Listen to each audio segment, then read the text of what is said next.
Good morning everyone, welcome to my channel Shilpa's daily life. আমার এই নতুন ব্লগে তোমাদেরকে জানাই অনেক অনেক ওয়েলকাম আর অনেক অনেক ভালোবাসা। তো সকালবেলা উঠে দেখো বাড়ির কাজকর্ম সেরে এখানে চা করতে বসিয়েও দিয়েছি, মোটামুটি চাটা আমার হয়েও গেছে। তো এটাকে নামিয়ে রাখবো, বাপির জন্য চা আলাদা করে রেখে দিয়ে তারপরে আবার আমাদের চায়ে চিনি দেবো। কি বলছো? অন্যদিকে দেখো আমি দুধটাও গরম করতে বসিয়ে দিয়েছি। তো বেশি একটা ছিল না, গরুটা যে একটু শরীরটা খারাপ, গায়েটা কম পরিমাণে দেওয়া হচ্ছে, দুধটাও কম পরিমাণে আসছে। আর এইদিকে দেখো বাপির জন্য আমি কাপের মধ্যে চাটা ঢেলে নিলাম। আর মা না কয়েকদিন আগে যে খই বানানো হয়েছিল, মুরকি বানানো হয়েছিল, তার জন্য চিনিটা মাখিয়ে রেখেছিল। তো অনেকটা চিনি বেশি হয়েছিল, সেটা তো নষ্ট হবে, তাই ভাবলাম চায়ের মধ্যে দিয়ে দিই। তো বড় হাঁড়িটা থেকে চিনিটা আমি চামচে করে তুলে নিয়ে চায়ের মধ্যে মিক্সড করে দিয়ে চাটা আর একবার ফুটিয়ে নামিয়ে নিলাম আর কি। তো এবার দেখো 3টে প্লেট আমি নিয়ে নিচ্ছি, বাপির চায়েতে সুগার ফ্রি ট্যাবলেটটা দিয়ে দিলাম আর 3টে চা পেরে নিয়েছি। এবার বিস্কুটগুলো দিয়ে দিচ্ছি, 3জনে 3 রকম বিস্কুট। তো নিয়ে এবার খেয়ে নেবো চাটা। এখন প্রায় 10:30 মতো বাজে, আমি খাবার নিয়ে বসেছি। তো এখানে শসা পেঁয়াজ চাট করে আজকে মুড়িটা নিয়েছি। অন্যদিন সকালবেলা রান্না করার তাড়া থাকে, মুড়ি টুড়ি খাওয়ার সময় হয় না। আজকে যেহেতু বাড়িতে আছি তাই মুড়িটা খাচ্ছি। আর আজকে রান্নাবান্না তাড়া নেই, কারণ কি জায়ের ছেলের জন্মদিন আছে, তো তাদের বাড়িতেই খাওয়া দাওয়া হবে। তাই জন্য আমি একটু প্রজেক্ট বানাতে বসে গেছি। তো এগুলোও আমার করে রাখতে হবে কিছুদিন পরে, যেহেতু পরীক্ষা। আর যতদিনে আমি ভয়েস ওভার দিচ্ছি আমার পরীক্ষা শুরু হয়ে গেছে, একটু চাপের মধ্যে রয়েছি, তাই জন্য না 2-1 দিন ভিডিওটা গ্যাপ করে ভিডিও পোস্ট করা হচ্ছে। রোজ ভিডিও পোস্ট করতে পারছি না।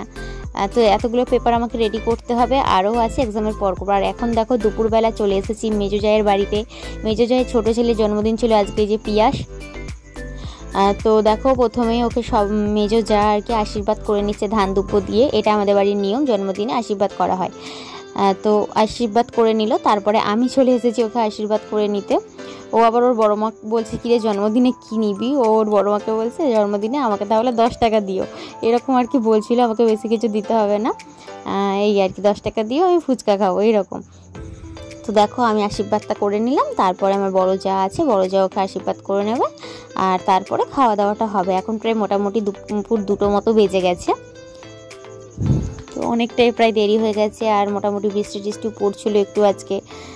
তো আজকে বাড়িতে যেহেতু ছিলাম অনেকগুলো কাচাকুচিও করতে হয়েছিল, রান্নাবান্নার কাজ ছিল না, তাই কিছু কাজ সেরে রেখে দিয়েছিলাম। আর বাচ্চাগুলো স্কুলে গিয়েছিল ওরা।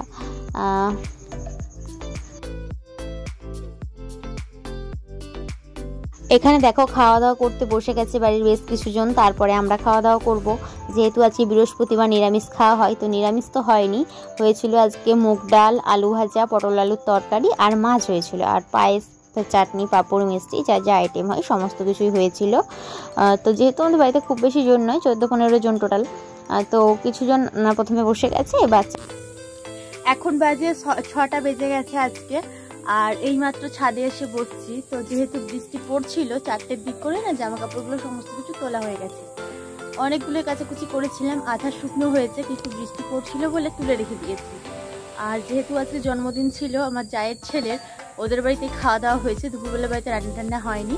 খাওয়া দাওয়া করতে করতে 3টে বেজে গেছে, তারপরে বাড়িতে এসে ঘুমানো হয়নি, 4টের পরে ঘুমিয়েছি, যেহেতু বৃষ্টি আসছে জামা কাপড় তুলে রেখে ঘুমিয়েছি। তো এখন প্রায় 6টা বাজে, 5:30টার দিক করে ঘুম থেকে উঠলাম, কলে জল এসেছিলো, জলটা তুলে রেখে আবারও ঘুমিয়ে পড়েছিলাম। তো এখন ঘুমটা ভাঙলো, তখন ছাদে চলে এসেছি। তো সেরকম কোনো কাজ নেই, তাই ভাবলাম একটু ছাদে গিয়েই বসি, রুমের মধ্যে সবসময় বসে থাকতে ভালো লাগে না একা একা, সেই জন্য চলে আসলাম। তো চলো একটু বসি, তারপরে আবার 6:30 বাজলে নিচে নেমে চলে যাবো। তো সন্ধ্যাবেলা দেখো এখানে চা আর বিস্কুট নিয়ে বসে গেছি, চা বিস্কুটটা খেয়ে নিচ্ছি। আর রাত্রিতে সেরকম কিছু রান্না করবো না, বাপিমা বললো পেট ভর্তি আছে, তাই ভেবে নিয়েছি বেগুন পোড়া করবো। বাপি রুটি খাবে না, বেগুন পোড়া দিয়ে মুড়ি খেয়ে নেবে। তো এটাই হবে রাতের খাওয়া দাওয়া। চলো আজকের মতো ভিডিওটা আমি এখানে শেষ করলাম। কেমন লাগলো অবশ্যই কমেন্ট করে জানিও, যদি ভালো লেগে থাকে লাইক করো, কমেন্ট করো, আর চ্যানেলটিকে সাবস্ক্রাইব করে আমার পাশে থেকো।